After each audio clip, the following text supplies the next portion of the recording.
Bonsoir à toutes et à tous, collègues, membres du barreau, membres du public. Bienvenue à cette deuxième grande rencontre virtuelle tenue dans le cadre du Salon Visée droit organisé par le barreau de Montréal. Mon nom est Joey Hanna, je suis avocat à l'aide juridique de Montréal et également animateur de la 23e édition dis-je, du Salon Visée droit.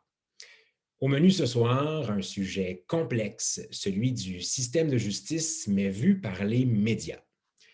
Le système de justice, il intrigue, il fascine, il rebute même parfois. Il est l'objet de séries télévisées. Pensons à la série Suits ou plus proche de chez nous, à Rupture ou à la mythique série Law and Order. Le palais de justice, c'est un espace public, c'est un espace citoyen, un espace accessible à toutes et à tous. Mais pourtant, on y parle un langage codé, un langage conventionné qui est réservé à un groupe élu, celui des juristes. Dans les dernières années, on a entendu parler sur plusieurs tribunes de l'enjeu de l'accessibilité à la justice. Qu'est-ce que ça veut dire, ça, l'accessibilité à la justice? Est-ce que c'est être en mesure de payer pour les services d'un avocat ou d'une avocate? Ou est-ce que l'accessibilité à la justice, c'est plus large que ça? Est-ce que c'est la compréhension de l'information juridique? Est-ce que c'est l'accessibilité à l'information juridique? Est-ce que c'est la démocratisation des voies de la justice? La confiance envers le système de justice? Malheureusement, vous comprendrez qu'il va être difficile pour nous, en à peine ce soir, en à peine une heure ce soir, pardon, de couvrir toutes ces grandes questions-là. Ça ne nous empêche pas, cela dit, d'amorcer une réflexion en ce sens. Et qui mieux placé pour faire ça avec nous ce soir que quelqu'un qui s'intéresse, qui observe, qui analyse, vulgarise le système de justice au quotidien depuis maintenant presque 30 ans. Et j'ai nommé Isabelle Richer. Isabelle Richer, vous êtes avec nous. Absolument, je suis là, j'ai activé mes engins. C'est parfait. Bonsoir, Madame Richer. Comment allez-vous? Et je vais très bien. Je suis très contente d'être avec vous, que je ne vois pas, mais vous, je vous vois, Maître Anna. Je soupçonne qu'il y a d'autres personnes. Oui, écoutez, il y a d'autres personnes, mais nous allons être en tête-à-tête ce soir. On ne les verra pas, nos participants et nos participantes, mais sachez qu'ils sont présents et qu'ils sont présentes. Et je tiens à vous remercier d'entrée de jeu, Madame Richer. C'est un plaisir et un honneur de vous avoir avec nous ce soir. Je veux dire quelques mots sur vous avant de commencer à nos auditeurs et à nos auditrices. Isabelle Richer, vous êtes journaliste judiciaire à Radio-Canada et animatrice de l'émission Isabelle Richer à RDI. Vous vous intéressez à l'actualité judiciaire et policière depuis plus de 30 ans, dont les 22, presque 23 dernières années passées au sein du diffuseur public. Depuis votre entrée en scène, au tournant des années 90, vous avez couvert les dossiers, parmi les dossiers les plus médiatisés au pays. Je pense aux méga procès des Hells, par exemple, aux affaires Agostino, Gomeshi, Hilton, Bernier, à la commission Charbonneau même, et j'en passe. Vous êtes une mine d'or d'informations et d'histoire et vous connaissez probablement plus le palais de justice que bien des avocats et des avocates. Isabelle Richer, dites-moi en commençant, est-ce que ça vous passionne toujours le système ou le milieu judiciaire et ce après 30 ans? Ben oui, c'est assez étonnant, mais oui, effectivement, je suis encore passionnée de ça. Et même si je ne couvre plus au quotidien, je m'ennuie. J'ai pas mal tout fait, j'ai pas mal vu tous les procès que j'aurais voulu couvrir, mais des fois, je l'envie, ma petite Geneviève Garon d'y être, et moi, j'y suis pas. Alors, on se texte, et puis elle me nargue un peu d'y être, mais oui, je m'ennuie, ça me passionne toujours autant. Avant qu'on se lance, je veux juste simplement rappeler, là, ou du moins expliquer les grandes modalités de notre entretien ce soir, qui va durer environ 45 minutes et au terme duquel, pendant 15 minutes, il va y avoir une période de questions. Alors, pour ceux et celles qui veulent poser une question à Mme Richer, là, il y a une section questions et réponses au bas de votre application Zoom. Écrivez votre question, nommez-vous, s'il vous plaît, écrivez votre question et on va faire ça là, à la toute fin. Madame Richer, tout le monde sait qu'Obélix est tombé dans la marmite de potions magiques et ce très jeune lorsqu'il était tout petit. Vous, quand et comment êtes-vous tombé dans la marmite du système de justice ou dans la marmite judiciaire, vous qui avez, si je ne me trompe pas, des études en grec ancien? Oui, je sais que ça, c'est l'affaire qui étonne le plus les gens, c'est de savoir que j'ai étudié à l'Université de Montréal en études anciennes et modernes, que ça s'appelait. J'ai fait un majeur en études néo-helléniques, un mineur en études anciennes, donc en grec ancien. Et au bout de ça, ben, devinez quoi, je n'ai pas trouvé de travail, mais je voulais être archéologue. Et pendant que j'ai fait mes études, j'ai renoncé à l'archéologie. Alors, au terme de mon bac, il fallait bien que je me trouve du travail. Et à l'époque, TQS ouvrait, qu'on appelait alors Télévision 4 saisons. Évidemment, Mhm. tout le monde est trop jeune pour se rappeler de ça, mais ça a ouvert en 1986. Moi, j'avais fait de la radio étudiante, j'avais travaillé dans le journal étudiant partout, au secondaire, au cégep, à l'université. Alors, je me disais, tiens, c'est peut-être pour moi, ça, une nouvelle station qui ouvre. Alors, je suis allée me présenter. Je me disais, une petite fille intelligente comme moi, ils doivent avoir besoin de ça. Alors, effectivement, ils m'ont embauchée comme recherchiste. Et comme c'était une station qui ouvrait, on avait besoin de bras. Et comme j'avais pas de difficulté à communiquer, c'était pas mal mon talent, bien, ils m'ont vite envoyé au front. Alors, j'ai été recherchiste pendant l'équivalent de 2 ans et à un moment donné, ils m'envoyaient faire toutes sortes d'affaires que les journalistes ne voulaient pas faire. Alors, j'allais faire des vox pop sur la rue, là, du genre qu'est-ce que vous faites pour vous rafraîchir quand c'est la canicule, puis êtes-vous tanné qui neige, ce genre d'affaires-là. Les Oui, oui, oui, journalistes ne oui, voulaient pas oui. faire ça. Moi, ils m'envoyaient. J'étais ravie. Moi, du moment que je tenais un micro puis que je me prenais bien au sérieux, j'étais contente. Alors, mais j'ai quand même commencé à faire du reportage en 1988 et dans une salle de nouvelles, je faisais du général, comme on dit. Alors, dans une salle de nouvelles, on fait tout. Un jour, c'est la grève des chauffeurs d'autobus. Le lendemain, c'est une nouvelle médicale. Le surlendemain, c'est une opération d'éradication de l'herbe à poux à Montréal. Et le surlendemain, c'est un accident de la route. Et il vient un moment où tu es envoyé au palais de justice parce qu'il y a des procès tout le temps, puis il n'y avait personne à TQS qui était affecté en permanence. Alors, un jour, j'y suis allée. La première fois que je suis allée au palais, en fait, la première affectation dont je me rappelle, c'était en 1989. C'était l'affaire Chantal Daigle et Jean-Guy Tremblay. Oh, sur Alors, l'avortement. absolument. Alors, c'était très sérieux parce que c'était le débat en cours d'appel en OK. 89. Là, c'était big. Là, c'était au 17e étage au palais. Là. Alors, c'était très, très aride un débat en cours d'appel, mais Ouais. c'était tellement la question de l'heure. Alors, j'aimais ça, mais j'étais un peu intimidée. Après ça, je suis retournée pour 2 ou 3 comparutions ici et là.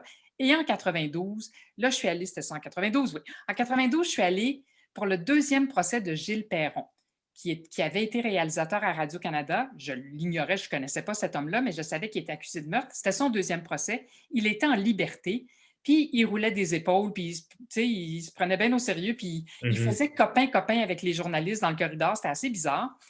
Mais j'ai tellement aimé ça. Puis on est dépêché là une journée, ou à peu près. Là.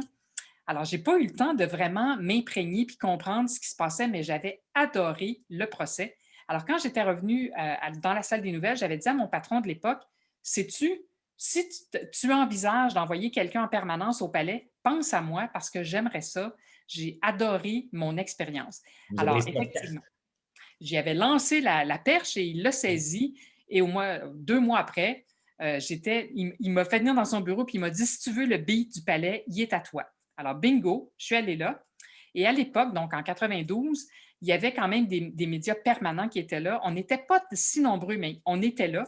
Il y avait évidemment la presse, Radio-Canada, TVA, La Gazette, le Journal de Montréal. Il y avait la radio de Radio-Canada, la radio CKC dans le temps. Et à partir de ce jour-là, ben, il y avait TQS. Alors, j'étais avec les autres, avec les grands qui connaissaient ça. Dans la salle de presse, ceux qui fréquentent le Palais de Montréal, notre salle de presse était au 3e étage, juste à côté de ce qui est maintenant, bien, ce qui a toujours été le 301, le 302. Il y a maintenant une salle d'attente. Il y a des bancs. Oui. Alors ça, c'était une salle fermée. Il y avait deux côtés. Les deux côtés du corridor, il y avait nos salles de presse. Alors, on était là pendant des années. Et donc, j'ai commencé à couvrir le palais comme ça. À ce moment-là, je fais une parenthèse, ou du moins je pose une question. Est-ce qu'en 92, là, quand vous commencez à couvrir le palais, est-ce que l'appellation ou le titre de journaliste judiciaire, est-ce que ça existait ou on parlait de journaliste de faits divers ou Non, de... ça existait. On appelait ça journaliste judiciaire. Il y avait quand même des grands journalistes judiciaires qui étaient là. Il y avait Rodolphe Morissette, notamment, qui a été mon mentor, qui a été mon maître et qui a écrit un ouvrage absolument, bien, évidemment, qui mériterait d'être mis à jour maintenant, mais qui est un incontournable, qui est encore la Bible des journalistes judiciaires. Mhm. Et l'année après, quand je suis entrée, Yves Boisvert n'y était plus parce qu'il couvrait une campagne électorale quelconque, mais il y avait été. Il a pris 1 an de congé pour travailler, pour couvrir la politique, et il est revenu, 93. Alors, Boisvert, il avait quand même, il avait donné un peu ses lettres de noblesse au journalisme judiciaire. Alors OK. oui, on appelait ça comme ça. Et puis, on était, on avait des rapports quand même plutôt cordiaux avec les avocats. Comme on n'était pas 500, là, on était 8 ou à peu près, on était toujours les mêmes parce qu'on vivait au palais. Je veux dire, le matin, quand je rentrais travailler, je ne m'en allais pas dans ma salle des nouvelles, je m'en allais au palais de justice. Vous allez au palais directement. Absolument. Comme dans les collines, sur les collines parlementaires. Parlementaire, oui, oui, Ben oui. oui, les gens rentrent dans une espèce de salle commune. Fait que tu travailles avec tes concurrents, mais qui deviennent tes collègues. Et personne se piranhaïse, personne ne se vole des nouvelles. Les mêmes histoires.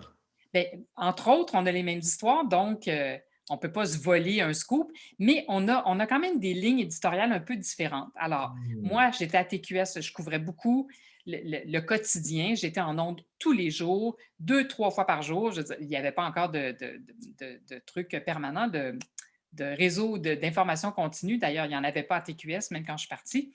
Mais alors, le bulletin du midi, le bulletin de 5 heures chez nous, bien, c'était très, très tourné vers les faits divers. Et les autres médias couvraient aussi chaque jour ou à peu près, mais tout le monde n'avait pas la même direction, si on peut dire. Tout le monde n'avait pas les mêmes lignes éditoriales. Et ça commençait quand même. Je veux dire, il y avait toujours eu des journalistes judiciaires, même avant Rodolphe et avant Yves Boisvert, mais on sentait une plus grande ouverture parce que mes collègues avant moi avaient défoncé des portes, là, littéralement. Alors moi, j'étais un peu gâtée parce que quand je suis arrivée au palais, on avait accès aux dénonciations, mais c'était bien nouveau. Alors, à tous les jours, on pouvait aller les chercher au greffe, mais ça avait été une bataille que Rodolphe avait menée parce que ça n'avait pas de bon sens de ne pas avoir accès à un document qui émane du judiciaire, qui est signé, qui est un document officiel. Après ça, on se faisait dire disons qu'on ne disait pas le bon chef d'accusation auquel un tel ou un tel répondait. Bien, oui, mais aidez-nous, donnez-nous un document officiel. Ce n'est pas encore dans le plumitif. Alors, donnez-nous quelque chose. On ne peut pas juste courir après un avocat dans le corridor, là. Alors, on avait accès aux dénonciations, on avait accès aux inscriptions, là, donc aux requêtes introductives d'instance, toutes les poursuites là, au greffe en bas. On avait accès au jugement aussi. Alors, chaque jour, on pouvait aller en bas au greffe et les jugements de la Cour du Québec et de la Cour supérieure étaient déposés et puis on y avait accès. Alors ça, c'était quand même des outils assez importants pour nous et qui nous aidaient à mieux faire notre travail et qui montraient qu'on existait et qu'on avait besoin de vrais documents. Et puis c'était aussi dans ces années-là que l'arrêt d'Agenais a été rendu en 1994. Donc, la Cour suprême reconnaissait qu'on existait et qu'on avait une importance. On commençait, disons, à être considéré, si on peut dire. Puis les gens ont toujours aimé les affaires de palais de justice, là, on s'entend, ça a toujours été Est-ce qu'on aime ça, justement? ben, pour un certain nombre de raisons, à mon avis, mais les affaires, les faits divers qui éventuellement se ramassent au palais de justice, je pense que les gens aiment ça parce que ça ne leur arrive pas à eux. Alors, tu te sens un peu chanceux d'y avoir échappé quand c'est le fait divers, quand ça vient de se produire. C'est la chose à laquelle toi, tu échappes. Oui. Et ce qui se ramasse au palais de justice, mais c'est enfin l'aboutissement. Vont-ils être condamnés? Ils vont être envoyés en prison? Comment ça va finir cette histoire-là? C'est une façon non seulement de se rassurer qu'il ne nous est rien arrivé de grave, mais que le système judiciaire va prendre soin d'eux et Ouais, va ouais. nous protéger. Alors, il y a cet aspect-là, je pense, qui importe aux gens. Et dans ces années-là, j'aimais tellement ce beat-là. D'abord, j'ai sorti avec un avocat pendant des années. Et j'ai commencé mon droit à l'Université de Montréal. Ah oui! Oui, parce que je me sentais un peu. Tu te sens toujours. Vous l'avez dit en introduction, Maître Anna, il y a un langage d'initié. Ouais. Alors, tu ne comprends pas absolument ce qu'ils veulent dire. Je me souviens, les premières années, là, je prenais frénétiquement en note quand le juge énumère les critères, par exemple, pour rendre une décision. Là, je prenais ça en note pour me rendre compte que de fois en fois, il énumérait toujours les mêmes critères parce qu'évidemment, il lisait toujours le même article du Code criminel. Oui, oui, oui, oui, Alors, oui. il y a un langage qui est très hermétique au palais, puis je me sentais un peu nounoune de ne pas comprendre ça, puis de ne pas savoir ça. Alors, je me suis inscrite en droit, mais c'est pas simple, hein, travailler à temps plein puis aller à l'école le soir. Je Alors, je peux comprendre. j'ai pas persisté. Non, je ne suis pas avocate, même si on me le demande souvent. Mais je n'ai pas renoncé complètement à finir ce droit que j'ai commencé et on verra bien. Et en plus, je nourrissais une grande admiration pour les avocats. En fait, j'avais des grands espoirs, moi qui avais fait mon cours de grec, moi qui voyais les avocats comme des gens éloquents, comme des gens qui maîtrisaient la rhétorique, qui Oui. maîtrisaient la logique, qui avaient des principes d'éthique absolument pas touchables et pas renversables. Je dois vous avouer que j'ai été un petit peu déçue, mais quand Mmh. même. Mais quand Mais même, comment ça, justement, vous, parce que j'aimerais ça qu'on fasse un genre de comparatif et qu'on parle, ou du moins de voir qu'est-ce qui a changé dans le système et qu'est-ce que vous avez constaté. Racontez-nous un peu l'état des lieux, vous, quand vous commencez au palais de justice, les rapports avec les membres du barreau, les rapports avec la magistrature, l'intérêt de la population, justement, pour l'actualité juridique. ben, nos rapports avec les avocats, comme je vous disais, ils étaient plutôt bien parce que on était toujours les mêmes au palais, donc on finit par se connaître, hein. Et Mhm. les gens, quand on y est toujours, ben, on développe aussi une sorte d'expertise. Donc, on n'était pas en rivalité avec les avocats. Les avocats savaient qu'il valait mieux nous informer comme du monde s'ils ils voulaient que leur message passe bien. Oui, Et ça commençait les avocats à accepter de nous parler parce que, bon, évidemment, il y avait TVA et Radio-Canada, puis là, il y avait TQS qui arrivait. Donc, on était juste 3 caméras. C'était pas terrifiant, là. On n'était pas 20, puis il y avait pas, on n'était pas une meute. On était quelques-uns. Et comme on couvrait la justice de façon régulière, on connaissait ça un peu. Alors, mm, je pense que les avocats étaient un petit peu en confiance et, euh, et comme je disais, comme Dagenet venait d'être rendu, bien, ouais. les juges savaient qu'on servait à quelque chose et eux non plus n'étaient pas archi méfiants. On n'était pas encore dans cette rage de médias sociaux puis de tout le monde qui filme avec son téléphone. Il y avait encore une sorte de pudeur et de De contenu. Les gens confiance. se contenaient. Alors, nos rapports étaient plutôt bien et je pense que les juges comprenaient qu'il valait mieux qu'on soit bien informé et on revendiquait un certain nombre de choses, par exemple d'avoir des jugements écrits. Ça a fini tranquillement par passer un peu dans la procédure. Là, maintenant, ils Ouais. déposent la plupart des jugements écrits, mais là, ils ont commencé à comprendre que c'était mieux de le faire parce qu'ils se faisaient citer n'importe comment ou alors on faisait sortir les repiquages audio pour être bien sûr d'avoir les bonnes citations, mais c'est d'un compliqué, ça n'avait pas de sens. Alors, nos rapports étaient plutôt bien. Puis effectivement, comme je le disais, tout le monde s'intéressait à ça. Puis il y avait quand même des gros dossiers, il y avait des grosses causes. C'était les années du procès de Valérie Fabricant, Mhm. le quadruple meurtre. C'était l'enquête du coroner Gilbert sur la mort du caporal Lebé. Ah oui, l'affaire Barnabé, évidemment.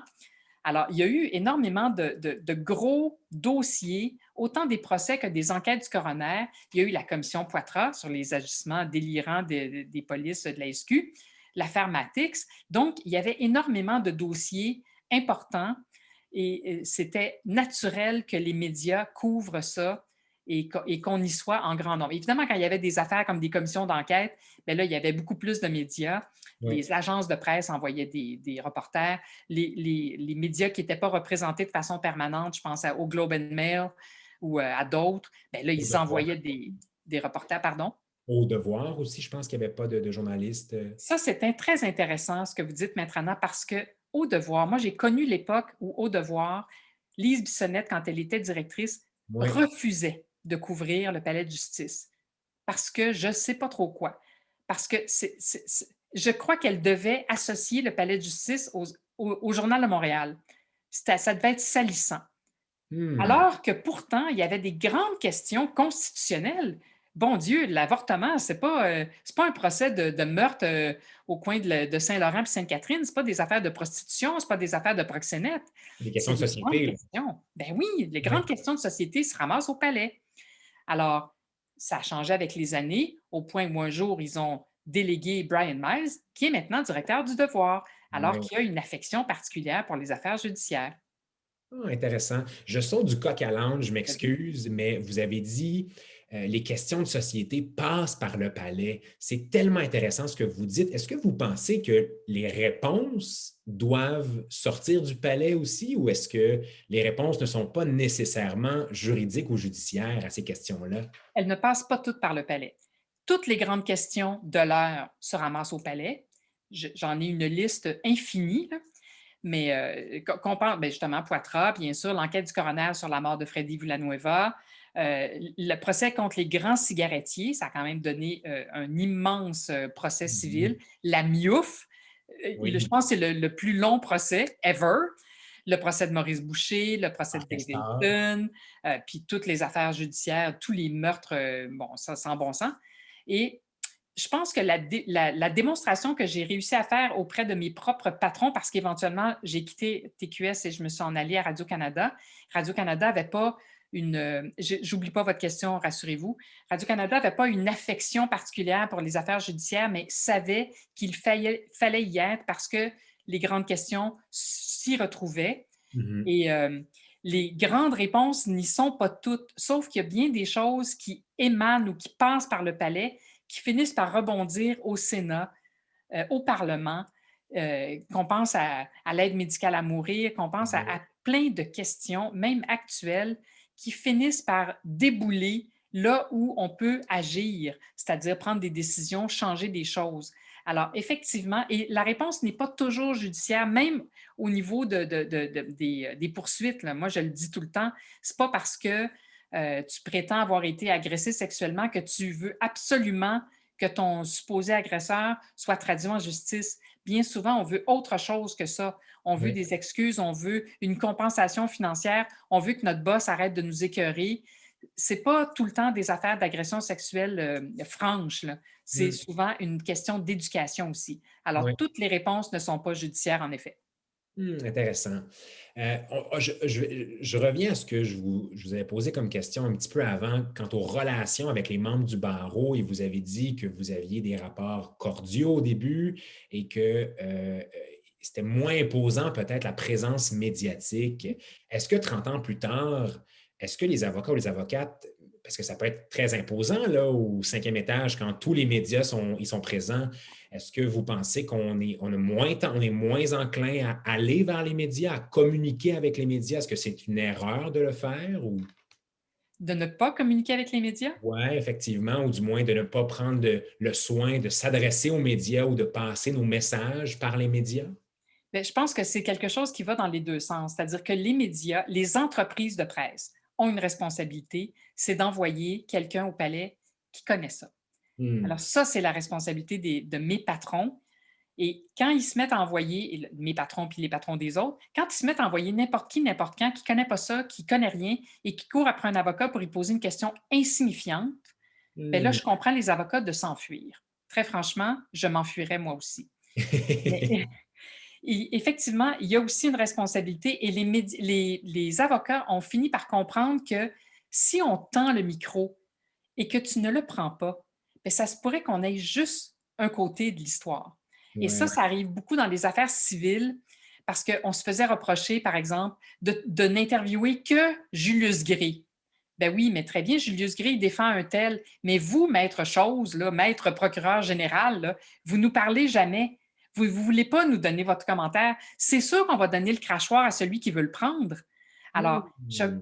je pense qu'à partir du moment où ils ont compris ça, les avocats, puis qu'ils ont compris qu'on n'était pas nécessairement des adversaires et qu'on était là pour traduire quelque chose et pour expliquer leur point de vue, Et si on n'en a qu'un, oui, notre job, c'est de donner l'autre point de vue. Bien sûr, c'est ça notre travail, c'est de faire valoir les deux, mais ça va mieux quand on a un commentaire des deux côtés. Les deux côtés, tout à fait, tout à fait. Mais écoutez, peut-être qu'il y a quelque chose dans la culture adversariale du droit qui inspire parfois la méfiance. Je Sûrement. lance la question pour réflexion future à nos auditeurs et à nos auditrices qui nous écoutent. Je sais qu'il y a des membres du barreau qui sont présents.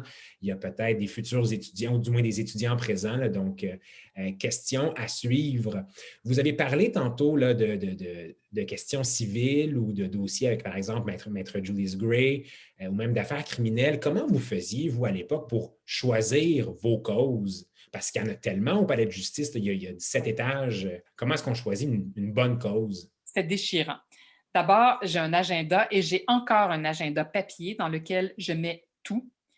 Je suis pire que, je pense que c'est Éric Salvaille qui disait qu'il notait tout dans son agenda. Là. Oui. Moi, s'il fallait que je témoigne, ce serait la vérité parce que tout est dans mon agenda. Et donc, effectivement, on note les causes, les requêtes, les poursuites, les dates auxquelles on arrivera au deadline, là, à l'échéance du 30 jours. Est-ce que la couronne va aller en appel? Est-ce que la défense va aller en appel? Bon, alors on note tout dans notre agenda et on fait, et moi, genre, ce que je faisais et ce que Geneviève fait encore, c'est qu'on a un calendrier dans notre système informatique pour dire voici ce qu'il y a aujourd'hui à Montréal, mais aussi à Longueuil, puis à Laval, puis à Saint-Hyacinthe, puis, parce qu'on couvre plus qu'à Montréal, hein, forcément. Et il y a des choses évidemment, qui se distinguent et il y a des choses qui s'imposent. Alors, c'est sûr que quand le procès d'Alexandre Bissonnette va commencer à Québec, c'est sûr qu'on va le couvrir. Ou quand tel procès à Granby, ou enfin l'histoire de la petite fille de Granby va s'ouvrir, tout le monde va y être. Mais des fois, on a 2 puis 3 bonnes histoires dans une même journée.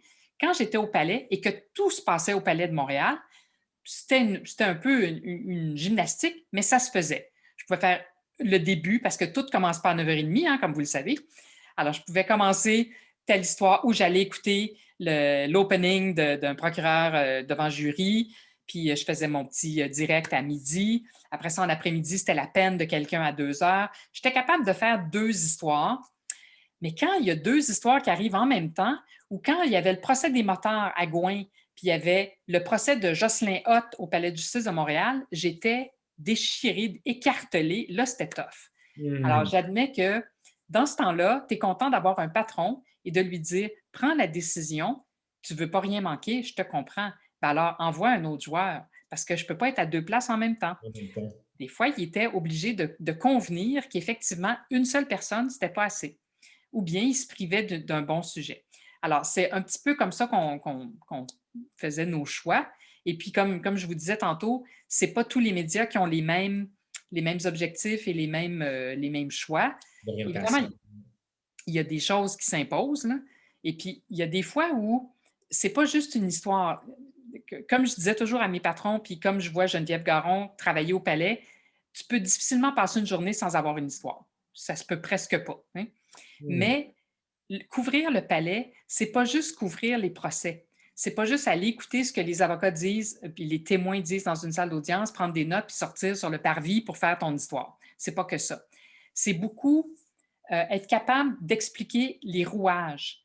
Parce que un bon journaliste judiciaire va être capable d'expliquer qu'est-ce que c'est qu'un 810. Là, on a tout appris ça, on leur a tout expliqué ça l'année passée. C'est quoi les limites du 810? Il faut être capable d'expliquer un jugement, donc il faut l'avoir lu. Il faut stimuler chez les journalistes judiciaires l'envie de lire des jugements. Alors oui, on a tous lu Dagenet, on a tous lu Mantoc. C'est parfait, c'est des jugements qui nous touchent. Mais il faut lire. Oui, puis on a tous lu l'arrêt Jordan, mais il faut aller plus loin que ça. Il faut lire plus que ça. Et il faut être capable de les expliquer. Donc, il faut maîtriser un peu ce langage-là.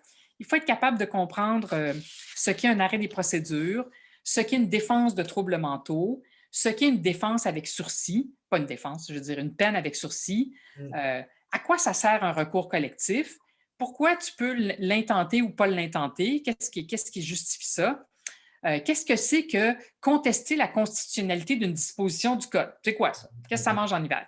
Alors, il ne faut pas donner un cours de droit parce que là, ça devient vite tough et plate, mais il faut être capable de vulgariser ce genre de truc-là. Et il faut poser un regard sur l'appareil judiciaire. Alors, c'est bien le fun d'écouter des histoires puis des témoignages, puis c'est capital. C'est parfait d'être capable d'expliquer tel ou tel article du code, puis dire pourquoi il n'a pas été remis en liberté.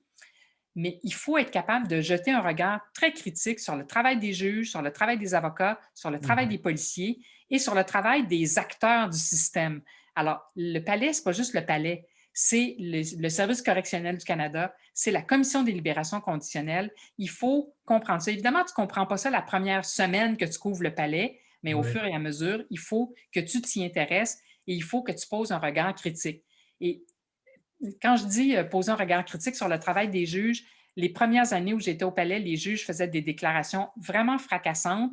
Les plus vieux d'entre vous se souviendront de toutes sortes de déclarations bien malheureuses. oui, La oui. juge Véro, en 1994, qui avait parlé d'un facteur atténuant parce que l'accusé n'avait pas sodomisé la victime, donc il avait préservé sa virginité.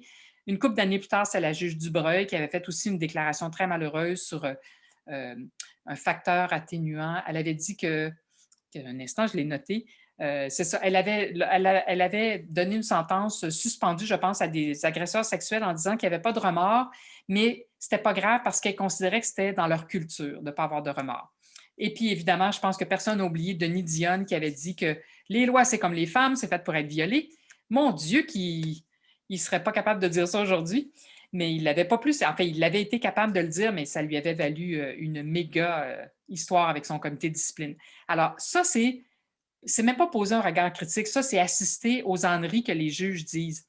Mais Oui, il faut aller plus loin que ça. Ça, c'est facile quand un juge fait une déclaration comme ça, ben, l'histoire te vient tout cul dans le bec, mais oui, il faut être capable d'être critique par rapport à leur travail. Est-ce qu'ils rendent leur jugement dans les temps prescrits?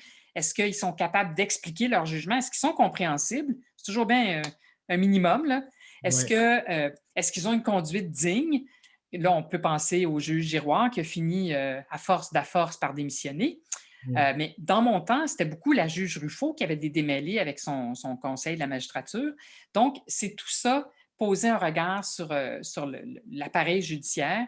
Et puis, comme on se disait tantôt, bien, tout passe par là, du simple fait divers au scandale le plus géant qui finit par rebondir à l'Assemblée, pas à l'Assemblée, mais au Parlement. C'est qu'on Parlement. pense à l'affaire Sinard, qu'on pense au Oui. scandale des commandites, qu'on pense au scandale de corruption, à Vincent Lacroix et l'affaire Norbeau. Alors, tout est passé par le palais de justice, aux criminels, aux civils, De puis on manière s'y est intéressé. je retiens deux choses de ce que vous avez dit. D'abord, cette vision un peu 360 degrés à la justice, quand on a dit que ce n'est pas uniquement le palais de justice, mais il faut également s'intéresser à l'Agence des services frontaliers, puis à la commission d'immigration, par exemple, et ainsi de suite. Mais aussi votre rôle de journaliste judiciaire, donc vous rapportez des faits aux justiciables, vous vulgarisez le droit et vous avez un regard critique. Est-ce que vous faites de l'opinion, Isabelle Richer, dans vos commentaires? Ben, en tout cas, nous, à Radio-Canada, on n'est pas très opinion-minded. On n'est pas autorisé à faire ça. Euh, je pense que mes patrons me l'autorisent maintenant que j'ai 33 ans de métier dans le corps. Tu sais. Alors, si j'ai une opinion à émettre, ce que je fais vraiment très rarement, je ne me souviens pas vraiment je l'ai fait peut-être une ou deux fois, mais ce n'est pas c'est pas notre créneau. Et ce n'est pas très intéressant, très franchement. Alors, on va émettre une opinion qui va être extrêmement basée sur les faits. Par exemple, je ne sais pas moi, si quelqu'un fait une ânerie, là, ben là, je vais pouvoir me baser sur les faits, je vais pouvoir dire pourquoi c'est une ânerie, je vais pouvoir justifier, mais je ne ferai pas une déclaration à l'emporte-pièce ou une grande diatribe live à la TV. Là. Ça, ce n'est pas trop mon genre. Mais j'ai un peu de latitude, mais on n'est pas du tout dans le journalisme d'opinion à Radio-Canada. Vraiment pas. OK. Je veux revenir sur ce que vous avez dit parce que je veux, euh, ou du moins, on a parlé beaucoup des bourdes et des âneries, ce que vous avez dit tantôt. on entend beaucoup dans les médias des histoires parfois sensationnelles qui se passent au palais de justice et on voit souvent le pas beau, entre guillemets. Euh, Est-ce que vous en avez vu du beau dans votre carrière Oui, bien au sûr. palais de justice et qu'est-ce qu'on pourrait, par exemple, partager avec les gens qui nous écoutent des plus belles histoires que ces histoires un peu terribles qu'on entend aux nouvelles parfois, là? Ben, écoutez, des belles histoires, c'est vrai que c'est pas ça qui occupe particulièrement les Les corridors du femmes, palais de justice, là, bien la sûr. manchette, ouais. Mais par exemple, un certain nombre de victoires, par exemple pour les victimes de Norbourg, là, les victimes de la Croix, alors quand ils ont un peu gagné de sous, euh, quand ils avaient des règlements, ou il y avait un autre, en même temps que la Croix, il y avait Earl Jones, qui lui aussi avait été condamné pour avoir fraudé comme ça. Alors, quand les victimes ils réussissaient à obtenir la condamnation criminelle du vilain qui les avait fraudés, ils étaient ravis, mais ça, c'est pas ce que j'appelle du beau. Mais quand eux avaient des compensations ou quand ils pouvaient compter sur le système judiciaire pour amoindrir leur souffrance. Et La je pense bien souffrance, entendu à Claude Robinson. bien Claude entendu, Robinson qui a oui. fini par gagner des sous, mais après quel combat? Et après, il ne s'est pas battu juste en cours, il s'est battu presque avec les médias parce que quand tu vois cet énergumène qui débarque à Radio-Canada, moi, je n'étais pas encore à Radio-Canada quand il a commencé son combat, ou si j'y étais, c'est pas à moi qui s'était plaint. Euh, Tu sais, tu as ce gars-là qui est quand même assez original, qui vient dire il y a un gars, une grosse compagnie, Sinard, qui est quand même pas rien, qui m'a volé mes idées, puis là, il est vraiment maniaque, puis il te raconte ça. Il a l'air un peu hurluberlu. Hmm. Alors, il faut que lui te convainque, puis tu décides que tu y fais confiance. C'est Pierre Tourangeau et Sophie Langlois qui avaient commencé à enquêter là-dessus. Et à force, ben, ils ont trouvé qu'il avait raison. Hmm. Alors, lui, il a bûché longtemps pour faire la démonstration que c'était vrai ce qu'il disait. Alors, effectivement, son combat à lui, ça, c'est une des belles choses que j'ai vues au Palais de justice. Euh, mais c'est ça, c'est ce genre de victoire-là. Mais je paraphrase ma question parce que je pense que je me suis mal exprimé. Euh, Est-ce qu'il y a des changements ou des améliorations ou des choses qui ont changé, puis sûrement qu'il y en a beaucoup qui ont changé en 30 ans, et que vous vous dites, vous, Isabelle Richer, c'est pour le mieux. Il y a des choses qui ont changé dans certains domaines, des pratiques qui ont changé, et c'est pour le mieux, et c'est tant mieux comme ça parce que ça prouve que notre système même s'il est gros, même s'il est complexe, ben, il peut changer, il peut évoluer et il peut être de plus en plus au service des justiciables.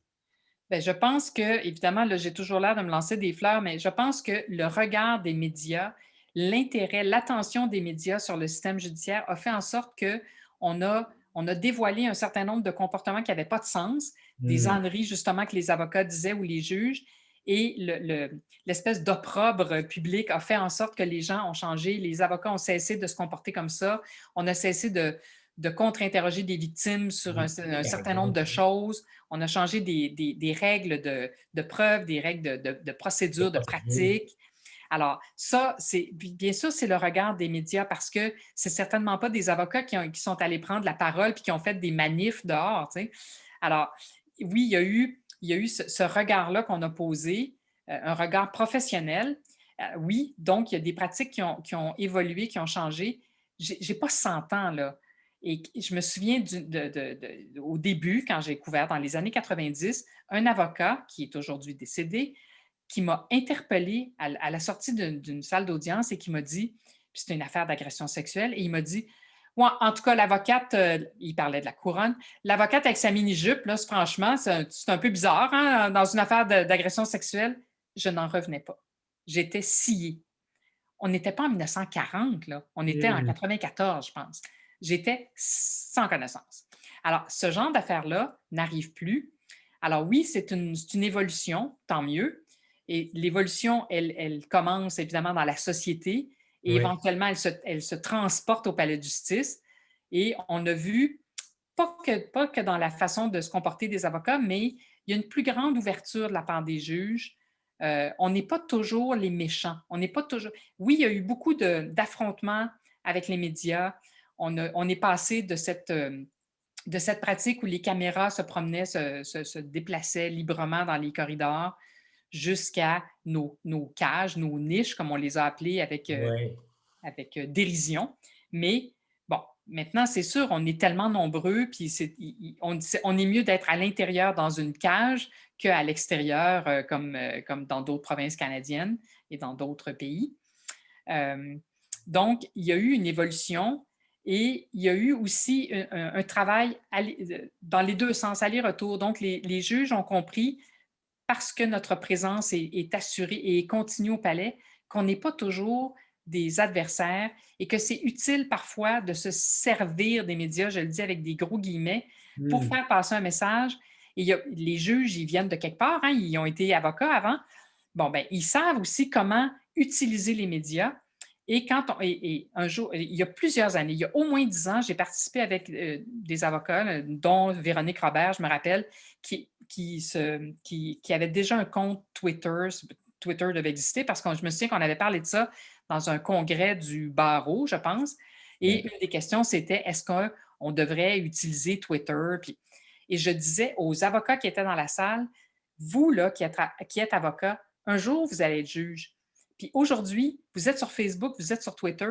Puis quand vous allez être juge, vous allez avoir ça dans votre pratique. Ça va faire partie de vous. Ça va être dans votre façon de fonctionner.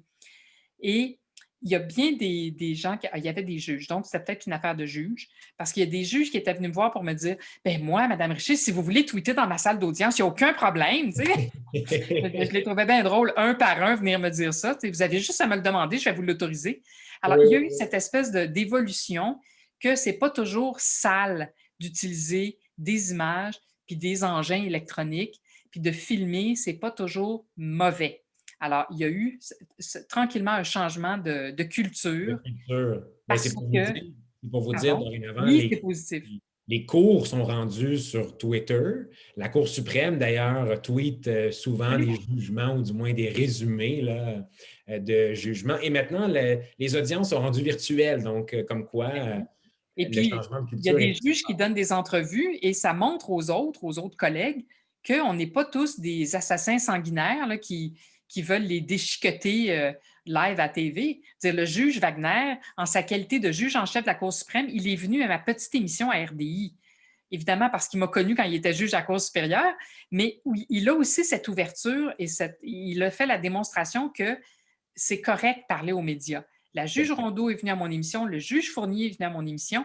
Alors, les juges commencent à parler, je ne dis pas donner des conférences de presse, puis les deux pieds, ça abattait du poing, là, mais s'adresser aux médias pour des questions très précises, pour Hmm. faire passer des messages donnés. Comme vous dites, ils sont sur Twitter, les cours sont sur Twitter. Il faut se servir des outils qui sont disponibles pour passer des messages X, Y, Z. Et je pense qu'ils réalisent que ça peut, il y a une grande pénétration et que c'est utile. Au sein de la population, effectivement. Donc, le changement social est initié dans la société. Les médias, vous êtes les yeux et les De témoins de ce courroie, oui. changement social-là, mais aussi vous rapportez ce qui se passe au palais de justice avec un regard critique et vous initiez aussi d'une manière ou d'une autre le changement social, ou du moins vous mettez à notre attention, à l'attention des justiciables, des questions chaudes, des questions d'actualité. Isabelle Richer, de quoi va avoir l'air, selon vous, le système de justice de demain? J'aimerais tellement ça le savoir. C'est drôle, c'est quelque chose à quoi je pense souvent parce que ça fait longtemps que j'y suis. J'espère seulement qu'il ne deviendra pas une arène dans laquelle les réseaux sociaux, donc le tribunal populaire, va se heurter au tribunal standard. Là.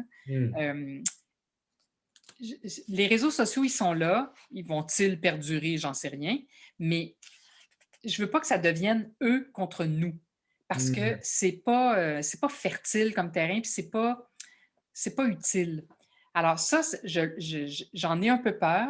Par contre, avec cette pandémie de malheur, il y a une accélération de l'utilisation de tous ces moyens dont vous parlez. Et ceci restera assurément.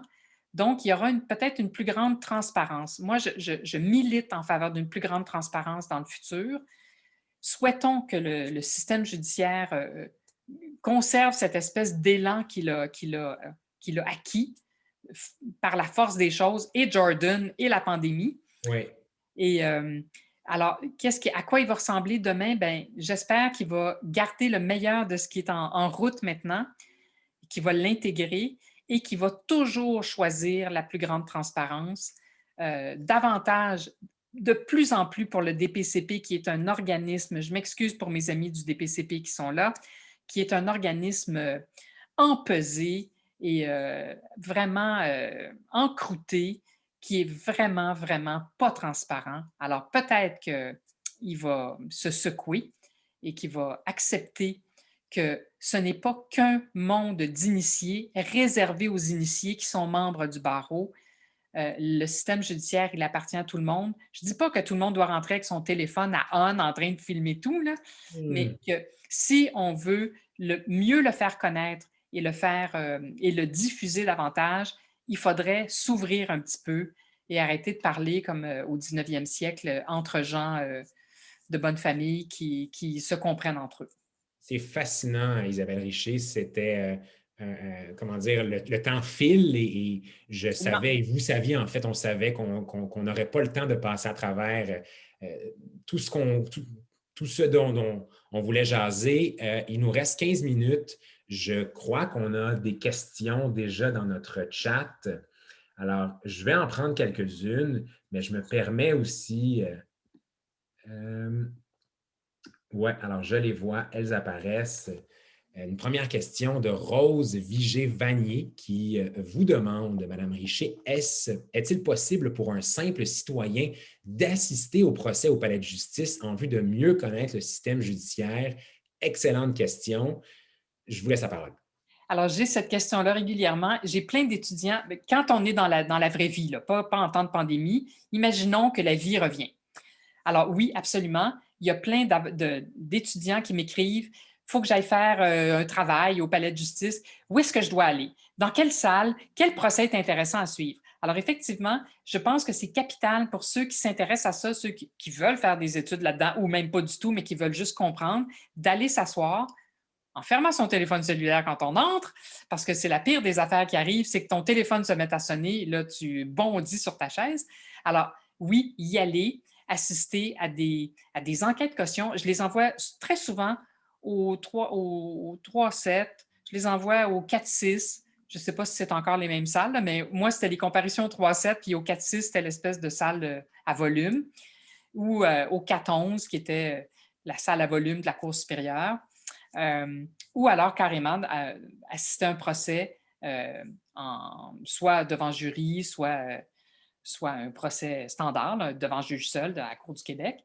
Alors, oui, je pense que c'est extrêmement formateur et ça va les placer en situation et voir que ce n'est pas aussi simple qu'ils le croient. Et ce n'est pas Intéressant. aussi méchant qu'ils le pensent aussi, qu'ils le redoutent. Non? Tout à fait. Il y a peut-être par contre, à l'heure actuelle, avec la pandémie, C'est ça. la question de l'accessibilité au palais de justice, qui est une question, comment est-ce qu'on peut se joindre, par exemple, parce que la justice, elle est publique techniquement. Donc, il y a toute cette réflexion-là qui est en cours à l'heure actuelle et qui mobilise les avocats et les avocates et les juges par ailleurs. Pour la petite histoire, la tranche de vie très personnelle, moi, j'étais étudiant en droit en première année de droit et j'ai décidé d'aller m'asseoir au palais de justice pour écouter une cause et je me rappelle, j'avais choisi toute une cause. Je me suis assis au palais de justice de Saint-Jérôme pour le premier procès de Guy Turcotte. Je peux vous dire que ça m'avait franchement marqué à l'époque.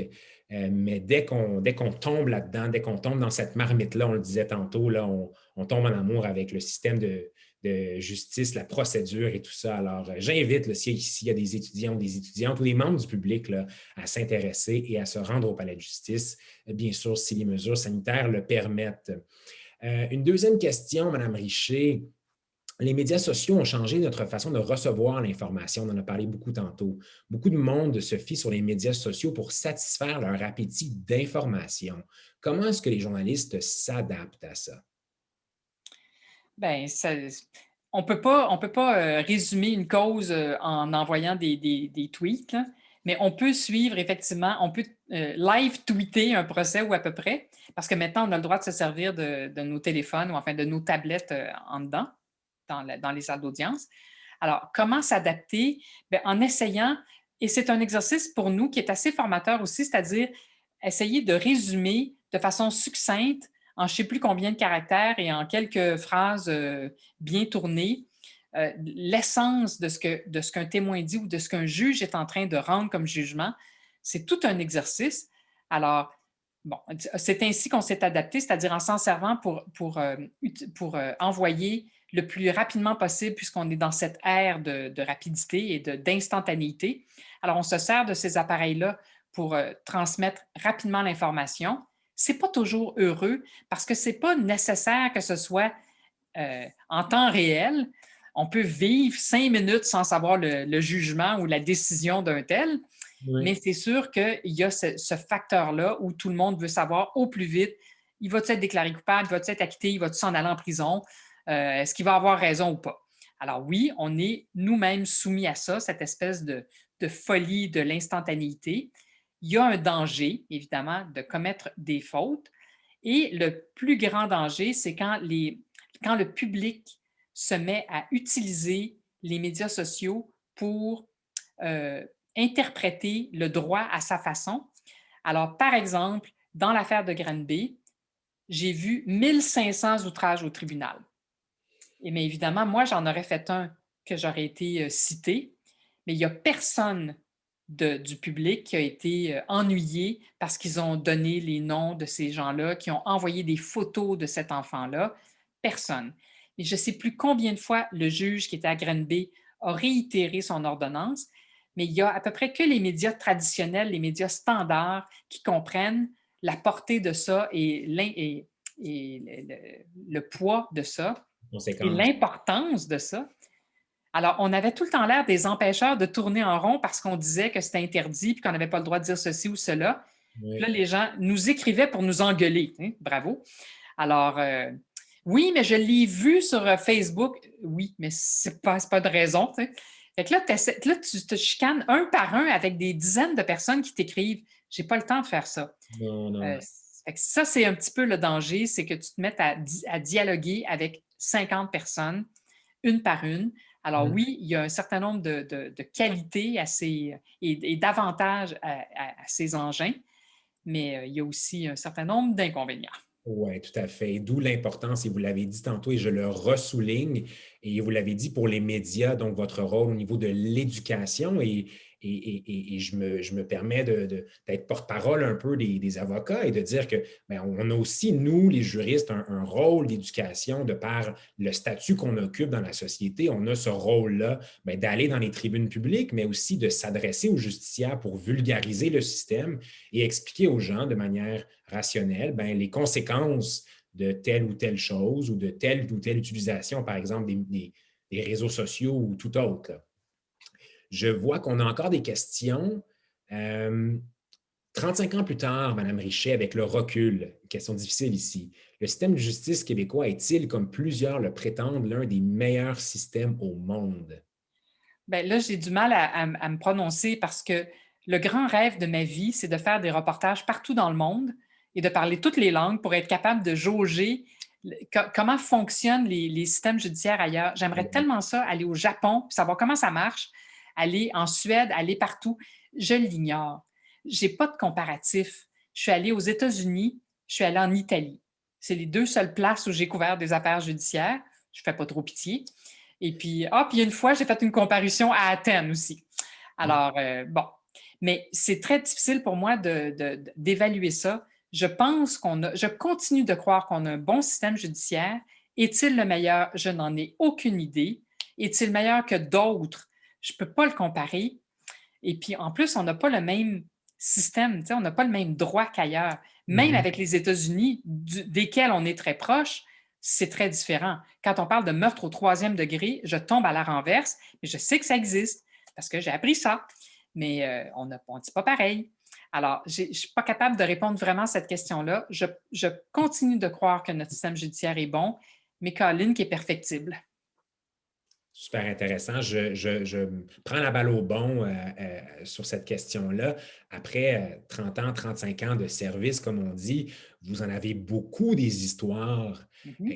Qu'est-ce que vous allez faire un jour avec toutes ces histoires-là ou qu'est-ce que vous faites à l'heure actuelle? Et là, j'ouvre la porte peut-être à votre balado. Ouais. Ben, c'est très drôle parce que parmi les questions que vous m'aviez dit que vous me poseriez, c'est quelles ont été les grandes histoires marquantes. Puis je me rends compte que les histoires tellement marquantes qui m'ont troublée, ben, je les ai toutes pitchées en balado parce que je veux m'en défaire. D'abord, elles ont été marquantes parce que c'est vrai qu'elles ont imprimé quelque chose dans la société québécoise, mais elles se sont aussi imprimées en moi et je veux m'en défaire parce que ça fait 30 ans que c'est en moi, que ça ne m'obsède pas. Là, je ne suis quand même pas sur le bord de faire une psychothérapie, mais j'ai besoin de les larguer et je pense que j'ai besoin de laisser des archives. Parce que maintenant, on est beaucoup dans une époque où on parle, puis on raconte, mais je suis contente de laisser des archives criminelles. Je connais ça maintenant. J'arrête pas de blaguer avec mes amis avocats. Tu m'embaucherais-tu dans ton cabinet? Je pourrais-tu être stagiaire dans ton cabinet? Fait que, un jour, si je finis mon droit, ben là, il va être trop tard. Ça me tentera même plus, là, mais c'est vrai que je pense parfois que j'en connais autant que certains avocats. Alors oui, j'ai bien envie de laisser cette marque-là et les histoires que j'ai emmagasinées depuis tant d'années, ben, je suis en train de les écrire. Pas toutes. Je ne veux pas raconter un procès. Genre, il est accusé de ci, de ça, puis il a été condamné à ci, à ça. On s'en fout un peu. Ça, c'est de l'histoire assez académique. Je Oui. veux me délester de ce qui m'encombre le cerveau et l'âme depuis 30 ans. Ça fait que je fais ça les fins de semaine, C'est et tout un puis bagage. on verra ce que ça va donner. À quand votre prochain épisode? Ça s'en vient. Il est enregistré. Mon réalisateur doit le monter peut-être le mois prochain parce qu'on se l'arrache, ce réalisateur-là. OK. Alors là, j'ai justement pris une marche avec lui tantôt et puis il m'a juré qu'au printemps, il allait le monter. Alors, Ben, écoutez, on a très hâte et d'ailleurs, je tiens à dire qu'il n'est jamais trop tard pour des études en droit. Encore une fois, une tranche de vie. Quand j'ai commencé mon bac, mon voisin de bureau à l'époque, c'était un homme dans la soixantaine passée et j'étais un peu curieux de savoir ben, qu'est-ce qu'il faisait là parmi des étudiants et des étudiantes qui avaient 19, 20 ans. Il me dit, vous savez, Joey, moi j'ai eu 3 enfants et les 3, ce sont des avocats, avocates et à la table, quand ils viennent souper, je ne comprends rien. ah, Alors, maintenant que je suis à la retraite, ben, je me suis inscrit à des cours en droit pour enfin les comprendre les discussions. Donc, bon, never too late pour faire ses études en bon droit. ben, c'est rassurant. Peut-être que je serai finalement embauché à 65 ans. Va donc savoir. Ah, on a tout plein de questions et on peut encore prendre un petit peu de temps. Bien sûr. Euh, Quel serait votre meilleur conseil pour une personne désirant devenir journaliste judiciaire? Ah, ça, c'est la question à 100 pièces. Ben, mon seul conseil, c'est si on veut devenir journaliste, judiciaire ou pas, la culture générale. Aller chercher une culture générale. Moi, je n'ai pas étudié en journalisme. Je ne dis pas de ne pas faire un cours de communication, mais je pense que ce qui nous prépare le mieux à faire du reportage, c'est comprendre son environnement, comprendre le monde dans lequel on vit. Alors, n'importe quoi, n'importe quelle formation sera utile. Journalisme judiciaire, bien, idéalement, si tu t'intéresses à ces affaires-là, prends une coupe de petits cours d'initiation au droit. Mhm. Puis peut-être que dans le futur, je l'ignore, je ne sais même pas c'est quoi le cursus, mettons, au secondaire ou au cégep, mais je sais qu'ils ont des cours de droit parce qu'on recevait des classes au palais ailleurs que pendant la pandémie, mais quand c'est le temps, quand c'est la vie normale, là, il y a des fois des classes, des groupes qui venaient au palais et qui venaient nous demander où aller s'asseoir, là. Alors, visiblement, il y a des cours qui se donnent. Donc, si le journalisme judiciaire intéresse quelqu'un, ben, qui s'intéresse à ces cours-là en particulier et puis qui fasse un petit peu de recherche personnelle. Mais la culture générale, c'est toujours Un gagnant. must. Super. Euh, alors, je pense qu'on a répondu à la question. Donc, les qualités essentielles à développer pour les jeunes, la culture, la curiosité, bien entendu, la débrouillardise peut-être. Euh, Oh, et les compétences essentielles à développer pour les jeunes avocats et les jeunes avocates. Ben, qu'ils apprennent à parler. Je m'excuse d'être aussi brutale, là, mais qu'ils apprennent à parler, qu'ils apprennent à plaider, Hmm. vraiment. Est-ce que selon vous, Madame Richer, les médias contribuent à la transparence du système de justice québécois et si oui, comment le font-ils? En tout cas, ils contribuent à la diffusion. La transparence, on n'a pas le choix. Je veux dire, on est tributaire de ce que le système judiciaire nous offre. Alors, si le système judiciaire se ferme, ben, on aura beau vouloir et crier pour de la transparence, on ne peut pas défoncer des portes qui nous sont fermées. Mhm. Alors, euh, nous, on contribue à la compréhension et à la diffusion de ce qu'on accepte de nous donner. Alors, évidemment, puisqu'on a le droit d'aller s'asseoir dans les salles d'audience, quand on ne nous ferme pas les portes, quand on ne nous sacre pas des huis clos, mais des fois, c'est justifié. Mais j'ai vu, il n'y a pas très longtemps, avant la pandémie, il y a peut-être 2 ans, une histoire qui était pas censée être à huis clos, qui tout à coup s'est ramassée à huis clos. On l'a su par la branche de quelqu'un qui l'a dit à quelqu'un d'autre, et on a fait intervenir un avocat, et on a fait lever ce huis clos qui était illégal. Et le juge, ben, il a convenu qu'il n'y avait pas d'affaire à accorder ce huis clos. Huis clos Mais là. l'avocate avait quand même demandé un huis clos parce que Hmm. forcément, ils s'essayent pour le bien de leurs clients. Je les comprends, mais quand ce n'est pas prévu dans la loi, ben, c'est bien Moses, hein. Alors, je pense qu'on contribue à la diffusion et des journalistes qui connaissent ça et qui travaillent pour des entreprises de presse sérieuses qui ont accès à des contentieux, qui peuvent dépêcher en claquant des doigts un avocat, ça, c'est précieux. Alors, on est de moins en moins nombreux, les médias qui ont les reins assez solides pour avoir des avocats, mais il faudra qu'on comprenne que c'est aussi ça, faire du journalisme. C'est pas juste avoir un blog, hein. Parce que Oui, si tout tu à veux te fait. lever en salle d'audience pour t'opposer à quelque chose, dépêcher Christian Leblanc pour qu'il aille plaider contre une ordonnance de non-pub ou pour avoir accès à tel ou tel document, ben, c'est mieux d'avoir des moyens, tu sais.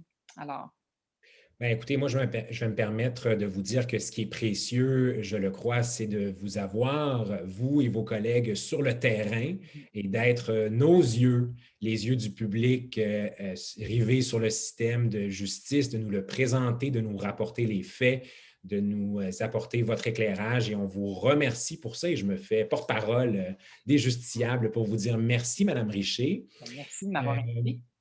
ah, Question pour conclure, qu'est-ce qu'on peut vous souhaiter et qu'est-ce qu'on peut souhaiter ou qu'est-ce que vous souhaitez au système de justice en terminant? Je souhaite au système de justice plus de transparence. Il n'y a que comme ça qu'il va retrouver ou trouver de la crédibilité. Parce que oui, il est écorché, oui, il se fait varloper sévèrement, sérieusement, mais c'est des vagues, c'est des tempêtes, des grains, comme on dirait. Alors, c'est pas un tsunami, ce n'est pas une tornade qui va tout détruire, c'est des grains. Alors, ça arrive, on passe à travers, et quand on est transparent, ben, on fait la démonstration de sa bonne volonté Mhm. et de sa bonne foi, et on fait montre qu'on est capable de mener sa barque. Et ça, c'est important, parce que ça ne donne rien de se battre contre des phénomènes ponctuels en disant qu'ils ne comprennent rien et qu'ils ne savent rien. Ça reste un phénomène qui émane d'une société X ou Y. Alors, on ne peut pas l'ignorer. Il faut Mhm. en prendre, il faut les considérer, il faut lui donner l'attention qu'il mérite, ce phénomène. Pas trop, pas plus qu'il n'en mérite, mais pas moins. Alors, il faut l'appréhender et puis éventuellement, ça va se fondre parce que le système judiciaire, il va durer. Il y a d'autres phénomènes qui vont s'évanouir, mais le système judiciaire, il va durer. Ben, écoutez, durabilité, éducation, c'est des mots qu'on retient pour ce soir. Merci infiniment, Isabelle Richer. Où est-ce qu'on peut vous suivre? Où est-ce qu'on peut vous écouter si vous voulez inviter les gens à suivre votre balado, par exemple? Alors, la balado s'appelle Ma version des faits. Ça se trouve sur l'application audio ou sinon, vous allez carrément sur Radio-Canada, puis vous tapez, j'imagine, balado, puis vous allez me trouver. On va vous Et puis trouver. sinon, je suis sur RDI. J'aime bien dire tous les jours à 11h30, mais là, Trudeau me tasse 2 jours sur 5. Fait que vivement la fin de cette pandémie de malheur pour que je retrouve mon créneau horaire, mais c'est de 11h30 à midi. Au moins, Radio-Canada fait un peu de place aux affaires judiciaires en consacrant une demi-heure à ça. Et puis, sinon, ben, j'essaye d'écrire des textes sur le site web de Radio-Canada. Puis, je suis de temps en temps à la radio aussi, ben, de temps en temps, tous les vendredis à l'émission d'Annie Desrochers. J'essaye de faire mon petit input de pédagogie judiciaire, là. Et c'est très apprécié au 15-18. Madame Richer, c'était un bonheur, un plaisir et un honneur de vous recevoir. Chers auditeurs, chères auditrices, merci d'avoir été avec nous en si grand nombre ce soir. Le salon Visée droit n'est pas terminé. Ça se continue tout ça. Alors, on est en onde, comme on dit, jusqu'au mois d'avril. J'invite tout le monde à se rendre au www.salonvisédroit.com pour avoir la programmation du salon. Et je mentionne que le 18 mars prochain se tiendra notre troisième et dernière séance de consultation juridique gratuite. Donc, si vous avez une question, eh bien, nos avocats et nos avocates ont probablement une réponse pour vous. C'est virtuel, c'est gratuit. 18 mars, il n'y a pas d'inscription. Rendez-vous au www.salonvisédroit.com. Encore une fois, je vous dis merci et une bonne fin de soirée. Madame Richer, restez avec nous. On va se déconnecter, mais on va vous retrouver là, juste après. Je ne Bonne bouge pas. soirée tout le monde. Merci beaucoup.